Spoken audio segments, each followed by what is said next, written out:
ప్రభువునందు ప్రియ దేవుని బిడ్డలారా, నేటి వాక్య ధ్యానం కొరకు ప్రార్థిద్దాం. ఈ దినం రేపటి దినం ఎపిసోడ్ సహకారులు లేరు. ప్రభువు ఇచ్చేటట్లుగా ప్రార్థిద్దాం. దానియేలు గ్రంథం ముగించుకొని హోషేయ గ్రంథం ప్రారంభిస్తున్నాం. హోషేయ గ్రంథం 14 అధ్యాయాల వాక్య ధ్యానాలు మనందరికీ దీవెనకరంగా ఉండేట్లుగా ప్రార్థించుకొని సమీక్ష ప్రారంభిద్దాం. తలలు వంచండి.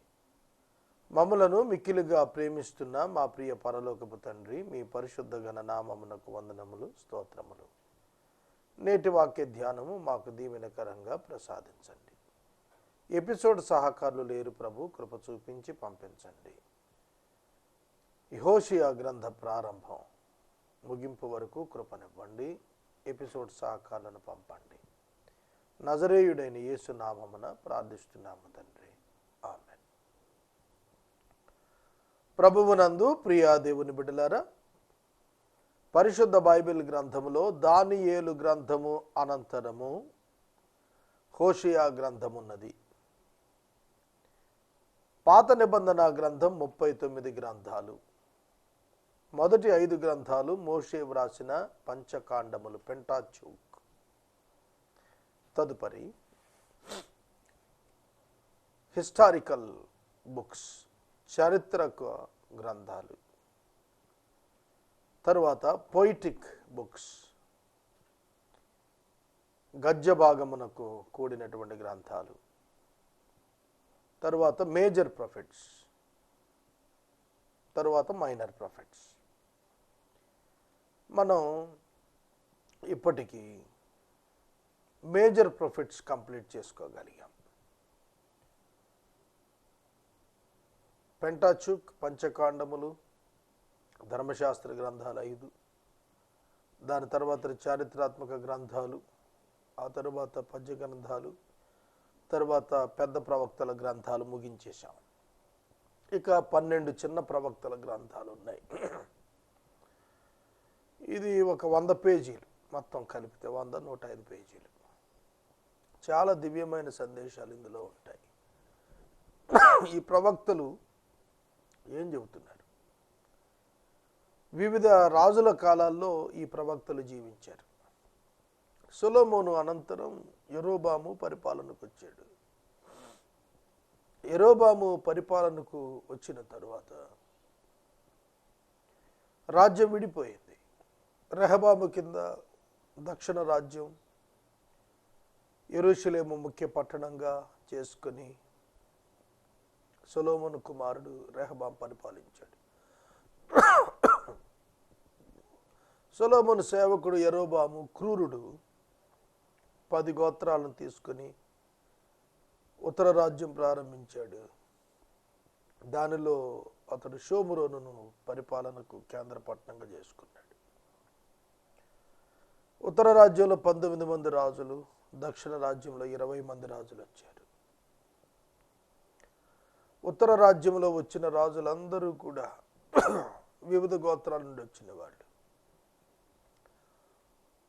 కానీ వంశం ప్రకారం యోధా గోత్రం నుండి వచ్చినటువంటి వారు, ఆ గాడ్స్ లైనేజ్, గాడ్స్ ప్రామిసెస్ అవి నెరవేరుతూ వచ్చాయి.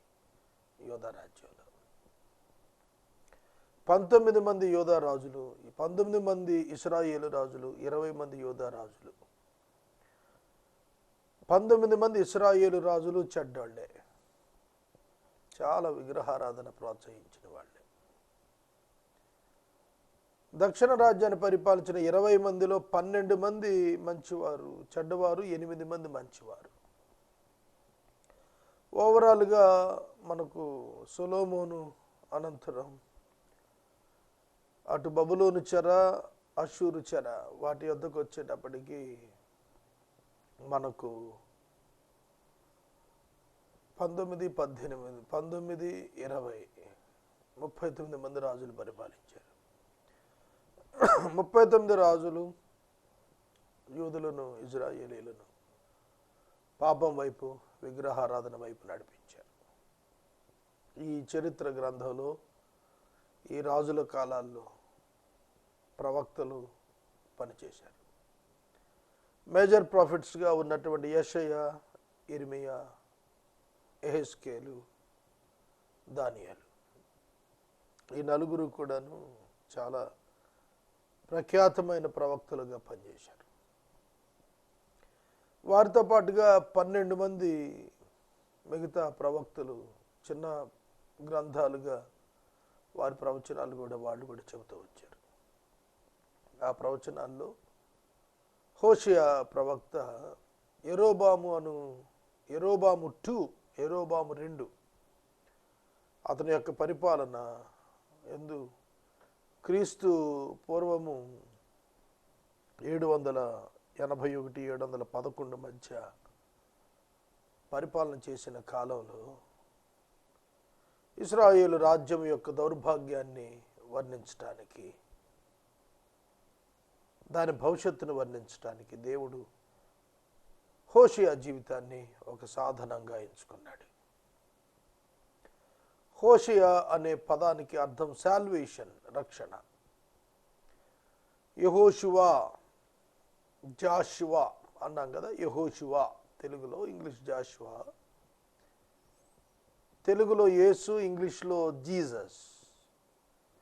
జీసస్, జాషువా అండ్ హోషేయ 3 ఒకే అర్థం, రక్షకుడు, రక్షణ అనే అర్థం ఇస్తున్నట్లుగా కనిపిస్తుంది. ఈ హోషేయ గ్రంథం పరిశుద్ధ బైబిల్ గ్రంథంలోని పాత నిబంధనలోని 39 పుస్తకాల్లోనూ 28వ పుస్తకం. ఇందులో 14 అధ్యాయాలు, 197 వచనాలు, 5175 పదాలు, 16 ప్రశ్నలు, 26 ఆజ్ఞలు, 10 వాగ్దానాలు, 298 జరగబోయే విషయాలు, అటువలనే 10 దైవ వర్తమానాలు ఇందులో మనకు కనిపిస్తాయి. మళ్ళీ చెబుతాను. 28వ పుస్తకం 14 అధ్యాయాలు, 197 వచనాలు, 5175 పదాలు, 16 ప్రశ్నలు, 26 ఆజ్ఞలు, 10 వాగ్దానాలు, 298 జరగబో అంశాలు, 10 దైవ వర్తమానాలు ఇందులో కనిపిస్తున్నాయి. హోషేయ ఈ యొక్క గ్రంథాన్ని వ్రాశాడు. ఇతని యొక్క కాలం క్రీస్తు పూర్వం 781 నుండి 11 వరకు ఉన్న కాలంలో ఇతని ప్రవచనాలు వచ్చాయి.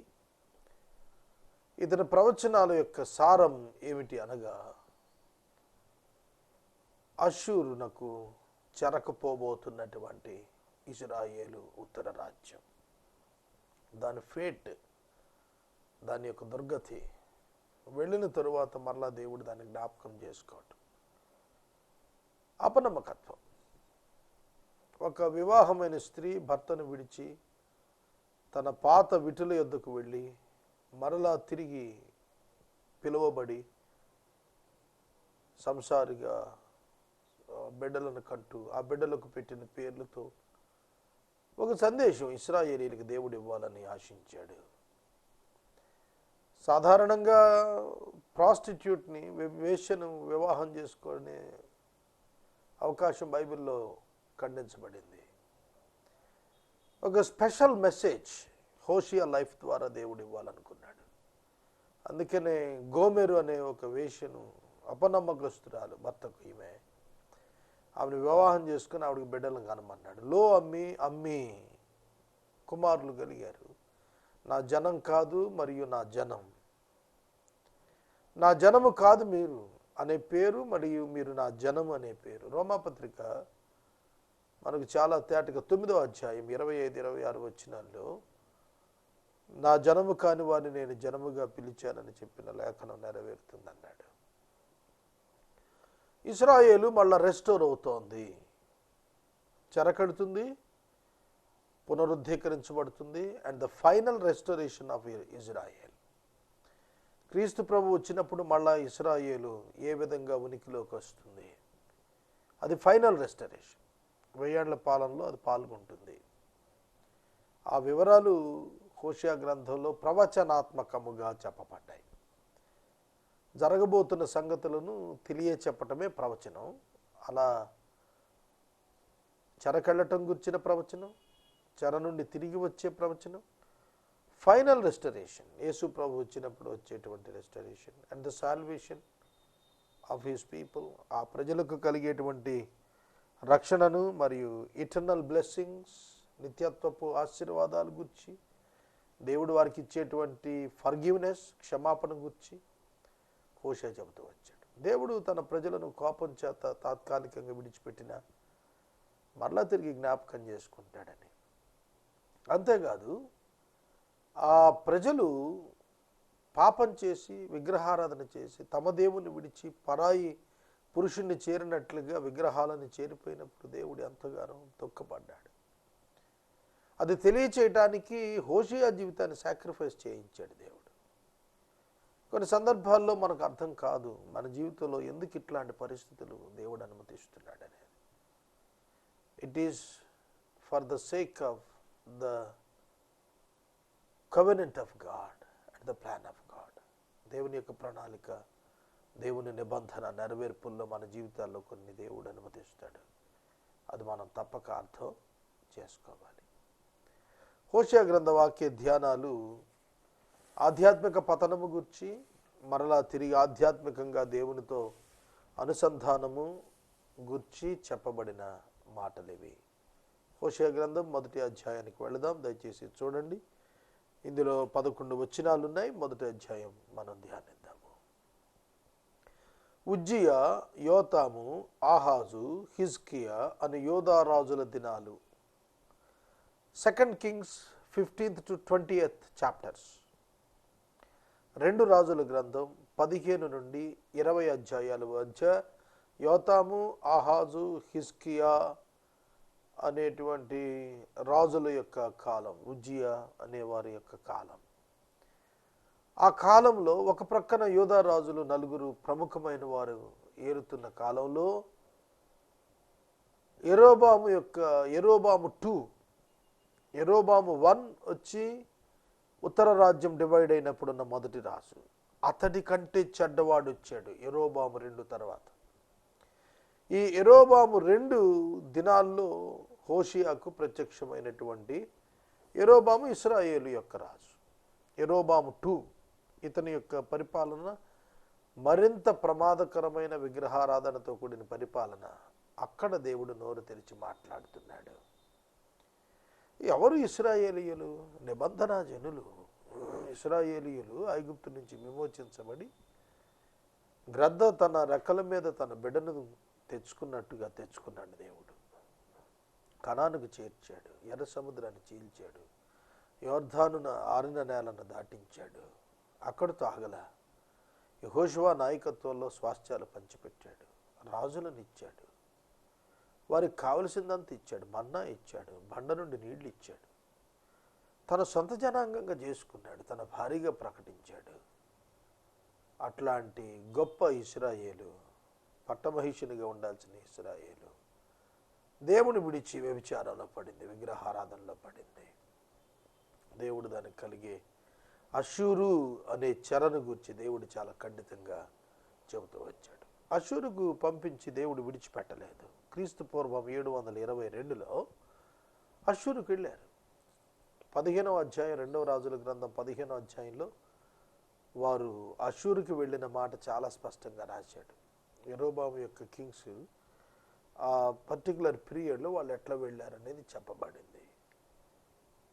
యెరోబాము అనే ఇశ్రాయేలు రాజు దినాల్లో బెయేరి కుమారుడైన హోషేయకు ప్రత్యక్షమైన యెహోవా వాక్కు. మొదట యెహోవా హోషేయ ద్వారా ఈ మాట సెలవిచ్చాడు. చూడండి, when the Lord first spoke through Hosea, the Lord said to Hosea, go take to yourself a wife of whoredom and have a children of whoredom, for the land commits great whoredom by forsaking the Lord. జనులు యెహోవాను విసర్జించి బహుగా వ్యభిచరించి ఉన్నారు గనుక నీవు పోయి వ్యభిచారము చేయు స్త్రీని పెండ్లాడి వ్యభిచారము వలన పుట్టిన పిల్లలను తీసుకొనుము అని ఆయన హోషేయకు ఆజ్ఞ ఇచ్చెను. ఇది ఎట్లా అంటే హార్ట్ బ్రేకింగ్ కదా. ఒక పురుషుడు, ఒక పరిశుద్ధమైన వాడు, ఒక విశ్వాసి అయిన వాడు, ఒక ప్రవక్త స్థాయికి వచ్చిన వ్యక్తి ఒక ప్రాస్టిట్యూట్ని, ఒక వ్యభిచారిని వివాహం చేసుకోవాలి అని అనగా అతని గుండె బ్రద్దలైనట్టే. But he obeyed God. దేవుణ్ణి వెంబడించడం అంటే సాధారణ విషయం కాదు. మనం అన్ని మేలులు, ఆశీర్వాదాలు, గొప్పలు, పేరు, ప్రతిష్ట, ప్రఖ్యాతి అన్నీ వస్తాయనుకుంటే దేవుణ్ణి నమ్మకంగా వెంబడిస్తాం. మన జీవితంలో ఏదైనా ఒక నెగటివ్ థింగ్ దేవుడు అలౌ చేయటానికి ఇష్టపడితే మనం అంగీకరించగలుగుతామా? హోషేయ ద్వారా దేవుడు ఒక సందేశాన్ని ఇవ్వాలనుకున్నాడు. God has decided that. దేవుడు దాన్ని నిర్ణయించుకున్నాడు. హోషేయని కన్సల్ట్ చేయలేదు. హోషేయని లోబడమన్నాడు, అంతే. లోబడ్డాడు. కనుక నిన్ను నన్ను అడిగి ప్రణాళిక చేయడు దేవుడు. తాను ప్రణాళిక చేస్తే దానికి మనం లోబడాలి. ఒకవేళ ఈ దినం నీ ఆస్తి అంతా తీసేసుకోవటానికి దేవుడు కనుక ప్రణాళిక రచించుంటే నువ్వు ఇచ్చేస్తావా? ధనవంతుడైనటువంటి అధికారి నీ ఆస్తి అమ్మి పేదలకు ఇచ్చి నన్ను వెంబడించు అంటే రాలేదు. కనుక ఆస్తి ముఖ్యం అనుకున్నవాడు దేవుని వెంబడిస్తున్నాను అనే గొప్పతనాన్ని పోగొట్టుకున్నాడు. ఆస్తి అతని పరలోకానికి చేర్చలేదు. దేవుని యొక్క కుమారుడిని క్రీస్తునందరి విశ్వాసం అతని పరలోకానికి చేరుస్తుంది. అది అతను పట్టించుకోలేదు. ఈనాడు చాలామంది మనుషులు తమ ఇష్ట ప్రకారం దేవుని వెంబడించాలనుకుంటున్నారు, కానీ దేవుని చిత్త ప్రకారం దేవుని వెంబడించాలని కోరుకునేవారు చాలా తక్కువ మంది ఉన్నారు. అట్లాంటి గొప్ప క్యారెక్టర్ హోషేయ. ఏమీ ప్రశ్నించలేదు, ఏమీ బదులు మాట్లాడలేదు. దేవుడు పిలిచి చెప్పాడు. దేవుడు ఏం చేయమంటే చేయటమే. దానికి రీజనింగ్ లేదు, దాన్ని ప్రశ్నించక్కర్లేదు. దేవుడు ఏం చేయమన్నాడు అది న్యాయం. దాని ద్వారా ఒక సందేశం ఉంది, దాని ద్వారా ఒక గొప్పతనం ఉంది, దాని ద్వారా ఒక క్రియ చూపించబోతున్నాడు, దాని ద్వారా ప్రజలకు క్షేమం ఉంది. అందుకే దేవుడు అతనిని ఒక వ్యభిచారం చేయుచున్న స్త్రీని వివాహం చేసుకుని పిల్లలను కని ఆ పిల్లలను తెచ్చుకోమన్నాడు. దానిలో ఒక సందేశం ఉంది. నమ్మకస్తురాలు వివాహం చేసుకుని భర్తను విడిచి వెళ్ళిపోయి బిడ్డలను కంది. వివాహం కాకముందు బిడ్డలను కంది. నా ప్రజలు కాని వారికి ఉన్నారు వాళ్ళని మరలా నేను వెనక్కి తెచ్చుకుంటాను. చూడండి, దేవుడు తన ప్రజల పట్ల కలిగిన ప్రణాళిక వ్యక్తపరుస్తున్నాడు. మనందరం పాపం చేసిన వాళ్ళమే, ఎవరం పరిశుద్ధులం లేవు. భూమి మీద ఏ మానవుడైనా పాపియే, ఎవడు పరిశుద్ధుడు లేడు. ప్రతివాడు పాపం చేసిన వాడే, దేవుడు అనుగ్రహించి భయం పొందలేకపోతున్న వాడే. నాలో పాపం లేదని ఎవడు చెప్పటానికి వీలు లేదు. అలా చెప్పిన వాడు దేవుడు అబద్ధికుని చేసిన వాడు అవుతాడు. కనుక ప్రతివాడు పాపే. పరిశుద్ధుడైన దేవుడు అట్టి పాపి అయిన మనిషిని తనతో వైవాహిక సంబంధానికి ఆహ్వానిస్తున్నాడు. భర్త తన భార్యను ఏ విధంగా తన బాధ్యతగా కవెనెంట్తో తీసుకుంటాడు, అట్లా దేవుడు కూడా పాపులైన మనుషులను తన యొద్దకు రావాలని కోరుకుంటున్నాడు. ఇశ్రాయేలును తనకు భార్యనుగా దేవుడు తీసుకోవటానికి ఇష్టపడ్డాడు. కానీ ఇశ్రాయేలు దేవునికి నమ్మకంగా ఉండటానికి ఇష్టపడలేదు. విగ్రహారాధన చేయటానికి ఇశ్రాయేలు వెనుతిరిగిపోయారు. కనుక విగ్రహారాధనలోకి వెళ్ళిపోయినటువంటి తన ప్రజలు కాకుండా పోయారు. అట్లాంటి వాళ్ళు మళ్ళా రెస్టోర్ చేస్తున్నాడు దేవుడు. It indicates the love of God towards the sinners, perished sinners. నశించిపోయిన ఆత్మల పట్ల, పాపుల పట్ల దేవునికి ఉన్న ప్రణాళికను ఈ గ్రంథం మనకు తెలియజేస్తుంది. దేవుడు చెప్పిన మాట, యెహోవాను విసర్జించి బహుగా వ్యభిచరించారు జనులు, కాబట్టి నీవు పోయి వ్యభిచారము చేయి స్త్రీని పెండ్లాడి వ్యభిచారము వలన పుట్టిన పిల్లలను తీసుకొనుము అని ఆయన హోషేయకు ఆజ్ఞ ఇచ్చెను. కాబట్టి అతడు పోయి దిబ్లాయీము కుమార్తె అయిన గోమెరును పెండ్లి చేసుకొనెను. ఆమె గర్భవతి అయి అతనికి కుమారుని కనుగా యెహోవా అతనికి ఇలాగ సెలవిచ్చెను, ఇతనికి యెజ్రెయేలు అని పేరు పెట్టము. యెజ్రెయేలులో యెహూ ఇంటి వారు కలుగు చేసుకుని రక్తదోషాన్ని బట్టి ఇంకా కొంతకాలమునకు నేను వారిని శిక్షిస్తాను.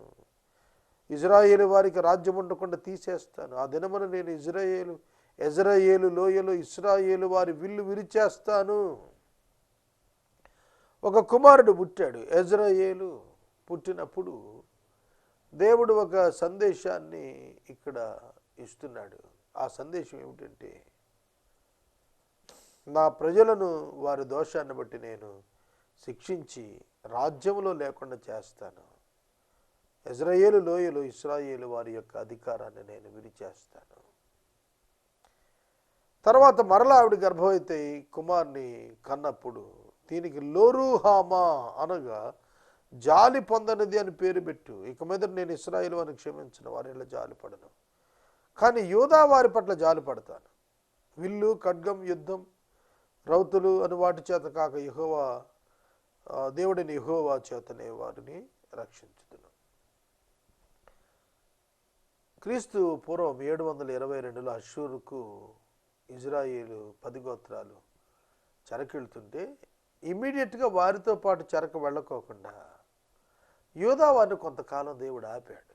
క్రీస్తు పూర్వం 722, క్రీస్తు పూర్వం 585. ఇది ఒక 15, 22, 37, 137 సంవత్సరాలు అష్షూరుకి ఇశ్రాయేలు వారు చెరకు వెళ్ళిన తరువాత కూడా దేవుడు యూదా వారి పట్ల ఓపిక పట్టాడు.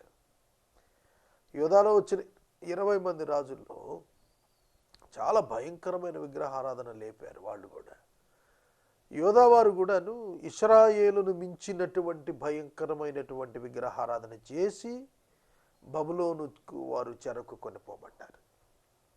కాబట్టి దేవుని యొక్క వాక్యం చెబుతున్నది ఏమిటనగా, ఇశ్రాయేలు పాపం మొట్టమొదట దేవుడు చూచినప్పుడు యెరోబాము యొక్క సక్సెసార్స్లో, యెరోబాము నుండి వచ్చినటువంటి రాజుల్లో చాలా భీకరమైనటువంటి విగ్రహారాధన చేశారు. ఆ విగ్రహారాధన కారణం చేత దేవుడు వారిని అష్షూరుకు చెరలోనికి పంపిస్తా అన్నాడు. కానీ దేవుడు యూదా వారి పట్ల జాలి పడుతున్నట్లుగా ప్రకటన చేశాడు. లోరుహామా అనే పేరు రెండవ కుమారుడు. జాలినొందనది పాలు విడిచిన తరువాత తల్లి గర్భవతి అయి కుమారుని కన్నప్పుడు యెహోవా ప్రవక్త సెలవిచ్చిందేమనగా, మీరు నా జనులు కాదు, నేను మీకు దేవుణ్ణై ఉండను కనుక లో అమ్మి నా జనము కాదు అని వీడికి పేరు పెట్టమన్నాడు. మొట్టమొదటి యెజ్రెయేలు అని పేరు పెట్టమన్నాడు. రెండవది లోరుహుమా అని పేరు పెట్టమన్నాడు. మూడవది కుమారుని కన్నప్పుడు లో అమ్మి అని పేరు పెట్టమన్నాడు. లో అమ్మి అంటే they are not my people, వారు నా ప్రజలే కాదు అసలు. 3 కుమారులు వచ్చారు అప్పటికి. ఈ 3 కుమారుల పేర్ల ద్వారా సందేశం చూడండి. హోషియా వివాహం చేసుకున్నాడు, వ్యభిచారిని వివాహం చేసుకున్నాడు, వ్యభిచారికి పిల్లలు పుడుతున్నారు. ఒక్కొక్క కుమారుడు ఒక్కొక్క సంవత్సరం మినిమం గ్యాప్ ఉండాలి కదా. కొన్ని సంవత్సరాలు అతడు ఈ యొక్క బర్డెన్ భరిస్తూ వచ్చాడు. ప్రజలకు దేవుడు సందేశం ఇవ్వాలనుకున్నప్పుడు తన జీవితం అల్లరవుతోందనో, తన జీవితం పాడవుతోందనో, తన జీవితం ప్రతిష్ట లేదవుతుందనో ఆలోచించలేదు హోషియా. అతడు చేస్తున్న పని ప్రజల ఎదుట ఆలోచింపదగినటువంటి పని. ఎలయనగా ప్రజలు గుర్తించారు, దేవుడు చెప్పాడు అతడు అందుకే అలా చేస్తున్నాడని. ఒక పక్కన చారిత్రాత్మకమైన మార్పులు దేవుడు తీసుకొస్తున్నాడు, దానిని సమరూపంగా జీవితంలో హోషియా జీవితంలో నెరవేర్చి చూపిస్తున్నాడు. కనుక ప్రజల ఎదుట అతడు గుర్తించబడేటట్లుగానే దేవుడు కనికరమిచ్చాడు. నా జనము కాదు వీళ్ళు అనే పేరు పెట్టమన్నాడు. 10వ వచనం, ఇశ్రాయేలీల జనసంఖ్య అపరిమితమై లెక్కకు ఇశ్రాయేలు ఇసుక సముద్రపు ఇసుక అంత విస్తారమగను. ఏ స్థలమందు మీరు నా జనులు కారు అన్న మాట జనులు వారితో చెబుతారు, ఆ స్థలాన్నే మీరు జీవము గల దేవుని కుమారులై ఉన్నారని వారితో చెప్పుదురు. చూడండి, ఎప్పుడైతే ఈ యొక్క మాటలు వచ్చాయో, ఈ పరిస్థితులు వచ్చాయో, ఆ తరువాత మరలా పరిస్థితులు మారుతున్నాయని చెబుతున్నాడు. క్రీస్తు పూర్వం 722లో అష్షూరుకు చెరకు వెళ్ళినటువంటి ఇజ్రాయేలీల పట్ల చాలా కఠినమైనటువంటి పరిస్థితులు వచ్చాయి. ఆ కఠిన పరిస్థితులను దాటుతూ వాళ్ళు వచ్చారు. మరలా బబులోనీయులు వెళ్ళి వాళ్ళని స్వాధీనం చేసుకుని బబులోనికి తీసుకొచ్చారు. కనుక దేవుడు వారిని జ్ఞాపకం చేసుకున్నాడు. 70 సంవత్సరాల యూదుల యొక్క చెర ముగిసిన తర్వాత వారందరూ కలిపి ఒక జనాంగంగా మళ్ళీ వెనక్కి వచ్చారు. సొలొమోను అనంతరం 2 రాజ్యాలుగా విడిపోయినటువంటి యోధా జనాంగం మరలా బబులోను చెర అనంతరం వెనకకు తిరిగి వచ్చినప్పుడు ఒక్క జనంగానే గుర్తించబడ్డారు. వారికి దేవుడు ఇచ్చిన ఆధిక్యత, వారికి దేవుడు అనుగ్రహించిన కృప, దేవుడు వారిని మళ్ళా వెనుకకు తీసుకొచ్చినప్పుడు ఇసుక రేణువులంతటి గొప్ప జనసమూహంగా వారిని ఆశీర్వదించాడు. ఇశ్రాయేలు చరిత్ర అంతా కూడా తిరుగుబాటుగా అనిపిస్తుంది. మోషే వారిని ఐగుప్తు నుంచి విమోచించి తీసుకుని వచ్చిన తరువాత వారి చరిత్ర అంతా మీరు తిరిగేసి చూడండి. నిర్గమకాండం 15 అధ్యాయంలో ఐగుప్తు నుంచి వెనకకు రావటం ప్రారంభించారు. వారి యొక్క ప్రయాణాలు 40 సంవత్సరాల అరణ్యయాత్ర, ఆ తరువాత యెహోషువ నాయకత్వంలో మరొక 40 సంవత్సరాల జైత్ర యుద్ధ యాత్ర. వాటిల్లో వారు కనానును స్వాధీనం చేసుకున్న తరువాత దేవునికి పలుమార్లు అవిధేయులైతూ వచ్చారు. దేవుని సేవకులు వ్యతిరేకించారు, ప్రవక్తలను చంపుతూ వచ్చారు, రక్తం చిందించారు. కనుక ఇశ్రాయేలు ఎప్పుడు దేవునితో సరిగా ఉందో అప్పుడు వర్ధిల్లారు. ఎప్పుడైతే తిరుగుబాటు చేశారో అప్పుడు అణిచివేయబడ్డారు. దేవుడు మోషేకు చెప్పాడు, యెహోషువకు చెప్పాడు, వీరు నా మాట విన్నంతకాలం వారితోనే వారి పరిస్థితులు బాగుంటాయి. వారు తిరుగుబాటు చేస్తే వారిని నేను వివిధ జనాలకు అప్పగించేస్తానన్నాడు.